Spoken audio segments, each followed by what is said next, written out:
Comme l'a dit un célèbre physicien, il est plus facile de désintégrer un atome qu'un préjugé. Sorcier, sorcière, étudiant en magie, bonsoir. Qui dit maison de Poudlard dit préjugés, et même vraiment beaucoup de préjugés. Si je m'évertue à chaque rentrée scolaire à vous sensibiliser sur le sujet, j'ai bien l'impression que chez certains, il est très difficile de passer au-dessus. Pourtant, je vous assure, chaque maison a son intérêt et sa place à Poudlard. Oui, même la maison Serpentard. Et ça, je vais vous le prouver en répondant à une question qui m'a été posée et qui tombe plutôt à pic, puisqu'elle est totalement dans le thème des commémorations de ce mois de mai. Allez, installez-vous confortablement, préparez de quoi grignoter et pensez à vous abonner et lancer votre meilleur expecto patro-like pour plus de vidéos sur le monde des sorciers. C'est parti pour comprendre pourquoi la maison Serpentard n'a pas été dissoute après la Seconde Guerre des Sorciers.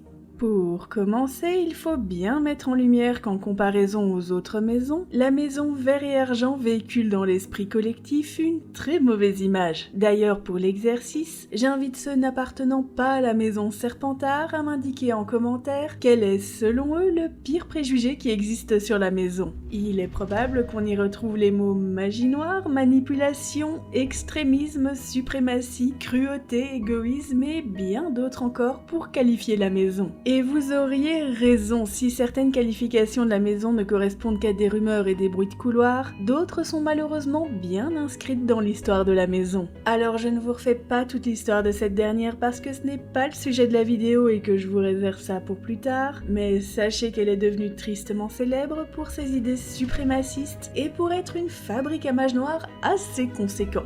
Et c'est exactement ce qui nous intéresse. Il faut bien garder en tête que si de nombreuses familles de sorciers dites de sang pur sont passées par la maison Vert et Argent et qu'elles glorifiaient les idéaux de leurs fondateurs au fil des siècles de manière assez inaperçue, cela a pris une ampleur tout autre et est devenu un fait irrévocable à l'époque de la première ascension de Lord Voldemort, lorsque ce dernier a commencé à recruter ses mange-morts. Si la montée en puissance du Seigneur des Ténèbres fut fulgurante, c'est avant tout parce qu'il a réussi à faire vibrer la corde sensible de nombreuses vieilles familles de sorciers en prônant les idéaux de son ancêtre Salazar Serpentard. Vous l'aurez compris, les premiers à se ranger du côté du Seigneur des Ténèbres étaient des Serpentards et anciens Serpentards. Et c'étaient également les premiers à persécuter et assassiner les Némoldus, traîtres à leur sang et autres sang mêlés durant la première guerre des sorciers. Et malheureusement, ça n'a pas été en s'améliorant, car plus d'une décennie plus tard, lors de la nouvelle ascension de vous savez qui, nous retrouvons encore une fois ces mêmes anciens Serpentards du côté de Lord Voldemort durant la Seconde Guerre des Sorciers. Si certains étaient là avant tout par peur des représailles, d'autres attendaient toujours leur heure de gloire promise par leur maître. Et si on a envie de se dire qu'il ne s'agissait que d'une génération de Serpentards corrompus et que la nouvelle génération Vert et Argent n'avait rien à voir là-dedans, eh bien il ne faut pas oublier que cette même jeune génération a pour la plupart été élevée à la gloire du Seigneur des Ténèbres et pour certains même baignée dans la magie noire. Sans parler du comportement de cette dite génération durant la bataille de Poudlard qui fait débat. Car si la majorité a quitté Poudlard avant le début de la bataille, quelques-uns ont rejoint leurs parents pour combattre aux côtés de Lord Voldemort.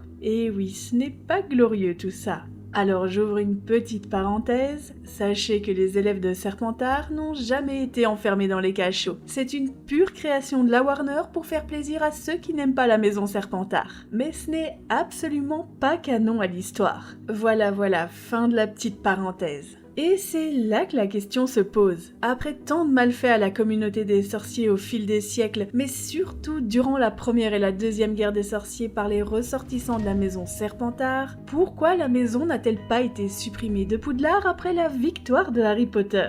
Eh bien, la réponse est en vérité assez simple à comprendre. Déjà, pas d'amalgame. Certes, la maison comprend un nombre assez conséquent de mages noirs et de suprémacistes de sang pur dans ses rangs, mais ça ne représente aucunement l'intégralité de la maison. Et oui, il n'y a pas que de viles personnes chez Serpentard. Il y en a même des très sympathiques. Et je tiens quand même à vous rappeler que malgré l'image peu flatteuse dépeinte des élèves de Serpentard lors de la bataille de Poudlard, beaucoup d'entre eux sont retournés à Poudlard aux côtés de leurs directeur de maison Horace Slughorn pour défendre Poudlard et se battre contre Lord Voldemort et ses alliés. D'ailleurs, si au départ beaucoup ont pensé que Horace s'était enfui avant la bataille, en vérité il était parti après Poudlard et ses alentours pour chercher du renfort, et est revenu avec un grand nombre d'habitants et de commerçants pour défendre le château. Et il y a fort à parier que le groupe de sorciers qui a suivi Slughorn jusqu'au château était composé en partie d'anciens serpentards qu'il avait peut-être eu comme professeur et même directeur de maison. Après tout, il ne faut pas oublier que Horace Slughorn connaissait du beau monde et qu'il en a vu passer des élèves à Poudlard. Quant aux déserteurs, ce n'est pas qu'ils étaient pour l'ascension de Lord Voldemort au pouvoir, c'est juste qu'ils étaient fidèles à eux-mêmes et leur maison. Après tout, les serpentards sont bien connus pour avoir un sens de l'autopréservation assez prédominant. Et en vrai, sans vouloir faire l'avocat du diable, je me demande qui n'aurait pas fait pareil. Il faut quand même bien prendre en compte que nous ne sommes pas face à des soldats. Nous sommes face à des adolescents en apprentissage de la magie. Allez, sincèrement, qui d'entre vous aurait défendu son collège ou son lycée et repoussé une foule de personnes armées pour le bien de tous ? Et bien entendu, je ne parle pas de vous adultes avec votre éthique d'adulte, je parle de vous pré-ado ou ado, autrement dit entre 11 et 17 ans. Alors je ne dis pas que ça n'existe pas, il y aura toujours des braves parmi nous, mais je pense que nombreux sont ceux qui auraient pris leurs jambes à leur cou pour sauver leur peau.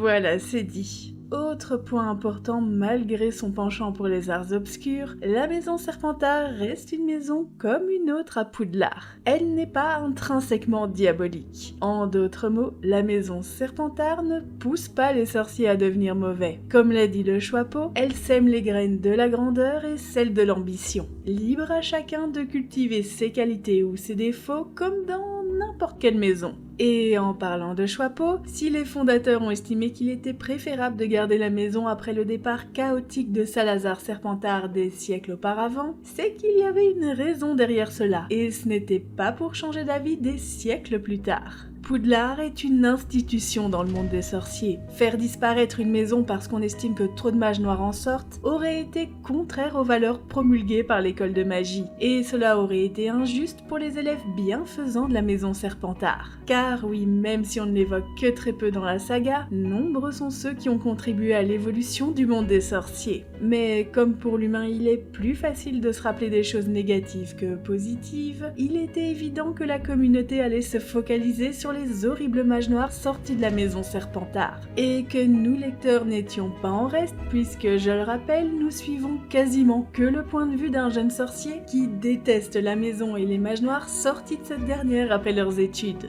Cependant, il est bon de rappeler que des mages noirs il y en a dans toutes les maisons, sauf peut-être Poufsouffle. On vous aime les Poufsouffles, on en parle moins, mais ils sont là nos petits mages noirs des autres maisons, et qui ont pour certains même rejoint Lord Voldemort. Eh bien oui, la corruption est partout. En conclusion, si la maison Serpentard est loin d'avoir des ressortissants irréprochables, elle possède tout de même de très bons éléments qui apportent de nombreux bienfaits à la communauté des sorciers. Elle fait partie de la tradition de Poudlard et participe à l'équilibre et l'harmonie des maisons à sa façon. Il était inenvisageable qu'elle disparaisse du paysage au vu de son importance à Poudlard et pour les générations futures, surtout après la victoire de Harry Potter. Car même s'il est vrai que son tableau a été fortement assombri au fil des siècles, cela ne veut pas dire pour autant qu'elle ne pourra pas tirer son épingle du jeu et se distinguer de manière plus positive à l'avenir. Et voilà, j'espère que cette vidéo vous a plu. Si c'est le cas, n'hésitez pas à vous abonner, à partager cette vidéo à vos amis sorciers et surtout à lancer votre meilleur Expecto Patro like. Je vous dis à très bientôt pour d'autres vidéos. D'ici là, prenez soin de vous et des autres. Sorciers, sorcières, étudiants en magie, au revoir.